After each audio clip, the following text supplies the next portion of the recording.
ചേലക്കര ഉപതെരഞ്ഞെടുപ്പിൽ മിന്നും വിജയവുമായി LDF. UDF മുന്നേറുമെന്ന് പ്രതീക്ഷിച്ച പഞ്ചായത്തുകളിൽ അടക്കം LDF സ്ഥാനാർത്ഥി UR പ്രദീപാണ് ലീഡ് ചെയ്തത്. മുള്ളൂർക്കര പഞ്ചായത്തിൽ മാത്രം UDF ലീഡ് എടുത്തപ്പോൾ BJPക്ക് മണ്ഡലത്തിൽ കാര്യമായ വോട്ട് വർധനവുണ്ടായി.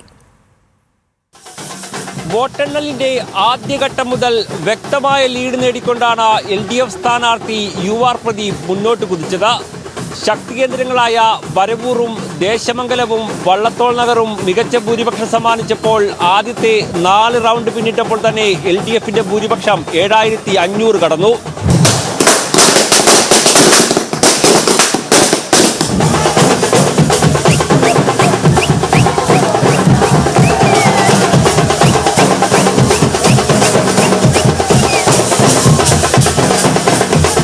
UDF മുന്നേറ്റം പ്രതീക്ഷിച്ച് ചേലക്കരയിലും കൊണ്ടാഴിയിലും പഴയന്നൂരിലും LDFന് ഭൂരിപക്ഷം ഉറപ്പിക്കാനായി. ചേലക്കര അടക്കമുള്ള പഞ്ചായത്തുകൾ ഉൾപ്പെട്ട 7ാമത്തെ റൗണ്ട് പിന്നിടുമ്പോൾ LDF ലീഡ് 9281. ഇതോടെ മികച്ച ഭൂരിപക്ഷത്തോടെയുള്ള വിജയം LDF ക്യാമ്പ് ഉറപ്പിച്ചു. ആഹ്ലാദ പ്രകടനങ്ങളിലേക്ക് കടന്നു.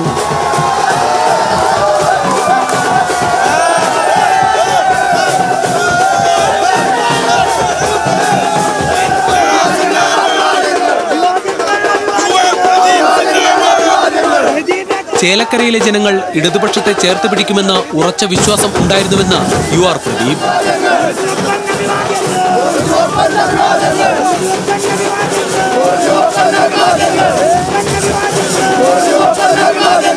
ഞങ്ങൾ നടത്തിയ വികസനം, ഞങ്ങൾ പറഞ്ഞ വാക്ക്, ജനങ്ങളോട് പറഞ്ഞ വാക്ക് ഞങ്ങൾ വളരെ ശ്രദ്ധിച്ച് കൈകാര്യം ചെയ്തു എന്ന് തെളിവാണ് ജനം തിരിച്ച് ആ സ്നേഹം ഇങ്ങോട്ട് കാണിച്ചിട്ടുള്ളത്. അത് തന്നെയാണ് അനുകൂലമായ ഘടകം.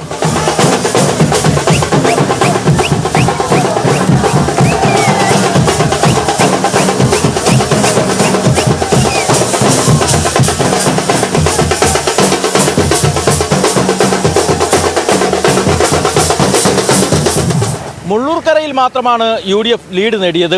മറ്റെല്ലായിടത്തും കണക്കുകൂട്ടലുകൾ പാളി. തിരുവില്ലാമലയിൽ മൂന്നാമതെത്തിയതും UDF നേതാക്കൾക്കും കോൺഗ്രസിനും കനത്ത പ്രഹരമായി.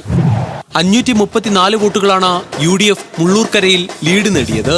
നേട്ടമുണ്ടാക്കുമെന്ന് പ്രതീക്ഷിച്ച ചേലക്കരയും കൊണ്ടാഴിയും പഴയന്നൂരും തിരുവില്ലാമലയും LDFനൊപ്പം നിന്നു.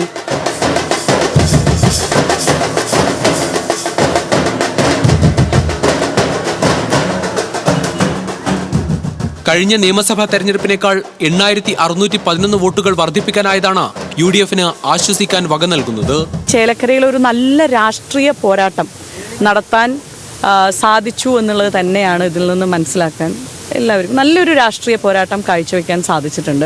UDFനെ സംബന്ധിച്ചിടത്തോളം വളരെ കൃത്യമായിട്ടുള്ള പ്രവർത്തനങ്ങളും കാര്യങ്ങളും ഒക്കെ നടന്നിട്ടുണ്ട്. മറ്റേത് വോട്ടിങ്ങിൻ്റെ പേഴ്സൻറ്റേജിലുള്ള വ്യത്യാസം, ഏത് പഞ്ചായത്താണ്, അതിലെവിടെയാണ് കുറവുകൾ വന്നതെന്നുള്ളതിൻ്റെയൊക്കെ ബൂത്തിൻ്റെ കണക്കെടുക്കുന്നില്ല, അതിലേക്ക് എത്തിയിട്ടില്ല. BJPയുടെ വോട്ടിൽ കാര്യമായ വർധന ഉണ്ടാക്കാൻ K ബാലകൃഷ്ണനായിട്ടുണ്ട്. UDF ഭരിക്കുന്ന തിരുവില്ലാമല പഞ്ചായത്തിൽ രണ്ടാമതെത്തിയത് NDA ആണ്. കഴിഞ്ഞ നിയമസഭാ തെരഞ്ഞെടുപ്പിൽ ലഭിച്ച 24,045 നിന്ന് 33,609 വോട്ടുകളിലേക്കാണ് BJP കുതിപ്പ്. 9,564 വോട്ടുകൾ വർദ്ധിപ്പിക്കാൻ NDA ക്യാമ്പിനായി. PV അൻവറിന്റെ DMK നനഞ്ഞ പടക്കമായി മാറി. 1200ഓളം കേഡർ വോട്ടുകളുള്ള SDPയുടെ പിന്തുണയുണ്ടായിട്ടും DMK സ്ഥാനാർത്ഥി NK സുധീർ 3920 വോട്ടുകളിൽ ഒതുങ്ങി. ന്യൂസ് മലയാളം, ചേലക്കര.